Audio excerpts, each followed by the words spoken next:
د بریا یا کامیابۍ 10 اصول. 5م اصل: د ستونزو سره په مېړانه مقابله وکړئ. که موږ د بریا یا کامیابۍ غوښتونکي یو، نو د ټولو لومړی باید د خپلې ناکامۍ د برداشت همت ولرو.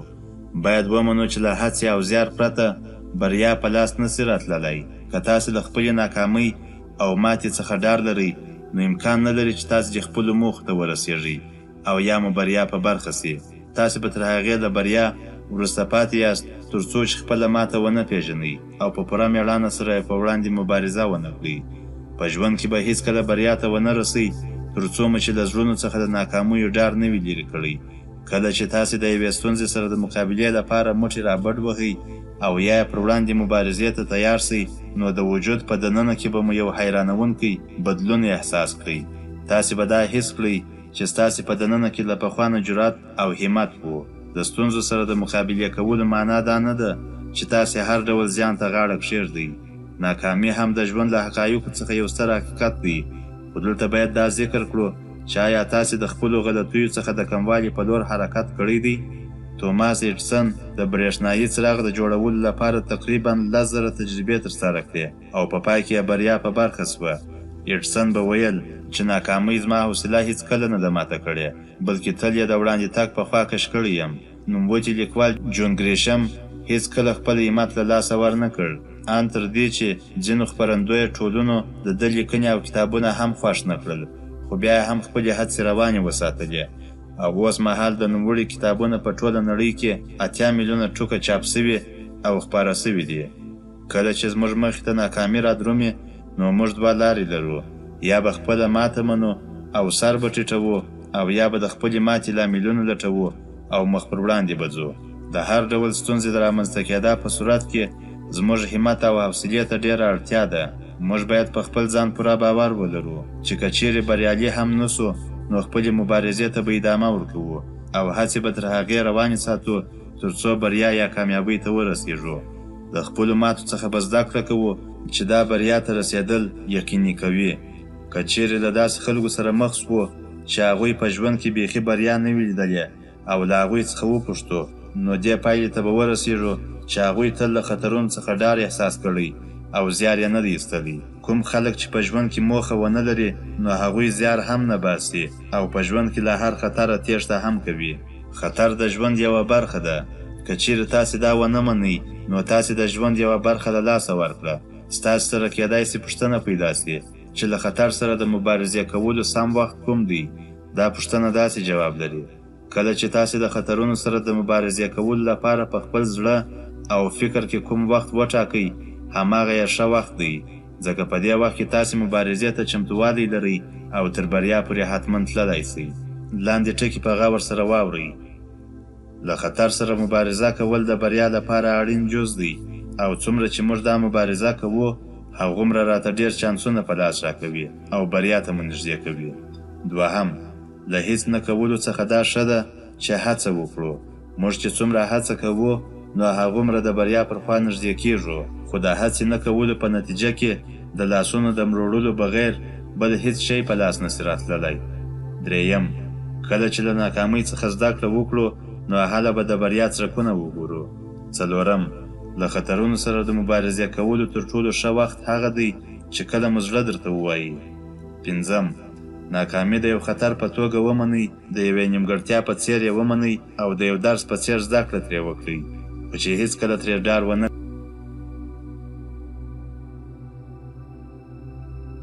6م اصل: خپل منفي افکار مو په مثبتو افکارو بدل کړئ.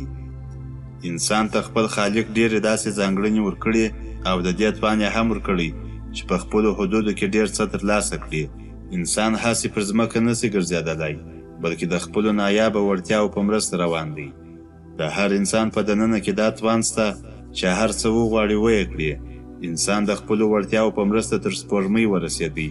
د مرغانو په څېر په هوا کې الوت کولی سي، د کبانو یا ماهیانو په څېر په دریابونو کې لامبو وهلی سي، او په دې برخه کې د نورو زیاتو پرمختګونو په تړاو په څېړنو لګیا دی.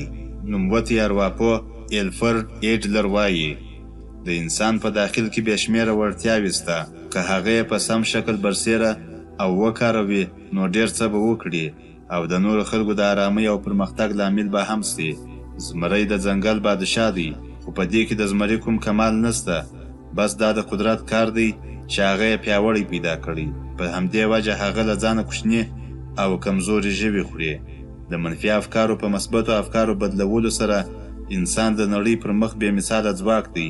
بریا یا کامیابي هغه انسان ترلاسه کولی سي چې د خپلې ناکامۍ په بریا د بدلولو هنر یې زده وي، ځکه دا ډول خلک په دې پوهیږي چې د ستونزو د حل لارې کومې او چیرې دي. دا هغه وړتیا ده چې موږ په ناکامۍ کې هم بریا ته رسوي او هم پرې په ډېرو سختو حالاتو کې خپل د ژوند سفر ته ادامه ورکولی سو. د دې وړتیا په مرسته انسان خپل منفي افکار په مثبتو هغو بدلولی سي، چې دا اصل د بریا لپاره بیا بیخي اړینه هم دی. د بدني نیمګړتیاوو سره سره بیا هم د خپلو وړتیاوو څخه کار واخلي. ما ډېر داسې انځورګران لیدلي دي چې لاسونه یې نه وو، خو بیا هم همت له لاسه نه ورکاوه او له خپلو وړتیاوو څخه یې په سمه توګه ګټه پورته کوله. داسې چې په خوله یا په پښه به یې د رنګ برس کاراوه او ډېرې ښې او جذابې تابلوګانې به یې رسمولې. دا ټکي در سره په یاد ولرئ. اول، دا توان یوازې په انسان کې شته چې خپلې کمزوریانې په پیاوړتیا بدلې کړي. دوهم، موږ بې حده استعداد لرو، موږ یې خپله د محدودولو کوښښ کوو. دریم، د خپلو شته وسایلو څخه ګټه اخیستنه لویه خبره نه ده. دا کار د هر چا په وس پوره دی. موږ باید خپل زیان په ګټه بدل کړو، چې همدا د بریالیتوب یو اصل هم دی. څلورم، د یو هوډمن شخص لپاره هیڅ کار ترسره کول ستونزمن نه دي. پنځم، یوازې د انسان په دننه کې دا وړتیا شته چې هر ډول غذا، د ګرمۍ درجه او هر ډول تمرین د خپل ځان لپاره په خپله خوښه آماده کړي. دا هغه وړتیا ده چې د ځمکې پر مخ د بل مخلوق سره نشته. اووم اصل، لومړی قدم پورته کړئ. په ژوند کې د هر څه د ترلاسه کولو لپاره باید لومړی قدم پورته کړئ. تاسې به تر هغې هیڅ منزل ته ونه رسېږئ تر څو چې تاسې په خپله د هغې لپاره اقدام ونه کړئ او قدمونه ورپسې پورته نه کړئ. یو کور تر هغې نسي جوړېدلی تر څو چې لومړی تهدابونه ونه کیندل سي، او هیڅ کتاب به تر هغې بشپړ نسي تر څو چې د کاغذ پر مخ لومړی توری ونه لیکل سي. همدارنګه هیڅ کار تر هغې سر ته نه رسېږي چې لومړی په ذهن کې رانول سي. زموږ په کارونو کې تر ټولو غټې ستونزې زموږ بهانې او شکونه. کله چې موږ د خپل منزل په لور لومړی قدم پورته کړ، نو دا ټولې ستونزې، اندېښنې او شکونه له منځه ځي.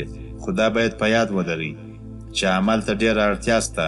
د یو ښه پلان لپاره تر ټولو ډېره اړتیا عمل ته ده. که چیرې موږ یو لوی کار پیلوو، تر ټولو لومړی موږ د مارکیټ، د کار کولو د ځای او د هغه د وخت په اړه چې نوموړی کار پکې بشپړ کیږي معلوماتو ته اړتیا لرو. خو که مو خپل کار زړه نازړه پیل کړ، نو هیڅ امکان نه لري چې کامیابۍ ته ورسېږو. هر خوب چې په حقیقت بدلول غواړو، تر ټولو لومړی باید د هغې په تړاو په عمل لاس پورې کړو. موږ ډېر کله داسې عادتونو سره مخ سوي یو چې د خلکو سره موخې وي، خو د څه لاملونو په وجه د هغوی پر خوا قدم نه اوچتوي او د یو بل وخت انتظار باسي. هغه اشخاص بریالي کېږي چې خپل خیالات په حقیقتونه بدلول غواړي او له دې اصل سره مینه لري. خو ناکام خلک خپل کار بلې ورځې ته سپاري. که چیرې مو د نن کار د کولو لپاره مناسب وخت ونه پېژندئ، نو سبا به مو هم د نن ورځې په څېر سرګردانه وي. ژوند د یو مسلسل عمل نوم دی. که تاسې خپلې نن ورځ ته اهمیت ورکړ، نو سبا ورځ به هم درته مهمه وي. د ژوند هره ورځ یوه ځانګړې ورځ ده او هره ورځ موږ د یوې بریا لوري ته رسوي. کله چې مو د کومې چارې د سرته رسولو تکل وکړ، نو حتما به ډېرې دروازې درته پرانیستل سي، او دا بیا د هغو خلکو لپاره ډېره شونې ده چې هغوی دا پېژني چې څه باید وکړي. هغوی په دې هم پوهېږي چې کوم کار نن ترسره کولی سي، سبا یې هم کولی سي. د داسې خلکو لپاره هر وخت سم دی. د دې برعکس، هغه خلک چې له عمله تېښته کوي، خپل کارونه په خپل وخت کې نه ترسره کوي، هغوی په دې پوهېږي چې وخت ته په انتظار سره به یې په کار کې ښه والی رامنځته سي، خو هغوی په خپل دې فکر سره خپل ارزښتناکه وخت وژني. او موږ په دې هم پوهېږو چې دوی ته د عمل پرته هیڅ وخت په لاس نسي ورتللی. خپلې موخې ته په رسېدو کې چې څومره ژر عمل کول پیل کړئ، په هماغه اندازه به ژر خپل منزل ته رسېږئ. خو بهانې کول او وړاندې وروستوالی به مو د عمل حس ډېر کمزوری کړي. که تاسې په زړه کې له کوم څه نه ویره لرئ، هغه په هماغه وخت کې د زړه څخه وباسئ. او عمل کول پیل کړئ. تاسې به ډېر ژر پر خپل ځان د باور او بریا څرکونه حس کړئ. ډار یا ویره کول تاسو ته هیڅ تاوان نشي رسولی. خپل حرکت مو مه دروئ او خپل عمل کولو ته دوام ورکړئ. د عمل په مرسته تاسې له دوو خواوو څخه بریا ترلاسه کولی سئ. کیدای سي یا ترې هغه څه ترلاسه کړئ کوم چې غوښتنه مو یې لرله، او یا به مو په پوهه کې پراخوالی رامنځته سي او ذهن به مو لا پیاوړی سي. لاندې ټکي مو په ذهن کې کښېنوئ. اول، په ژوند کې چې د هر څه ترلاسه کول غواړئ، ستاسې که هر پلان وي، خو تر څو چې تاسې له ممکنه عمل څخه کار وانخلئ، هیڅکله هغه نسئ ترلاسه کولی. دوهم، که غواړئ چې رهبر جوړ سئ، نو لومړی قدم پورته کړئ. دریم، کله چې تاسې د یو کار د سرته رسولو پلان ولرئ، نو سمدستي پرې اقدام وکړئ، ځکه په خپل پلان باندې عمل نه کول یوازې خواهش ګڼلی سو او بس. څلورم، ستاسې د ناکامۍ تر ټولو ستر لامل ستاسې بې همتي ده، او د دې بې همتۍ حل یوازې ستاسې په فوري اقدام پورې اړه لري. پنځم، د کوم کار لپاره چې تاسې سبا ته پلان جوړوئ، هغه کار نن پوره کړئ.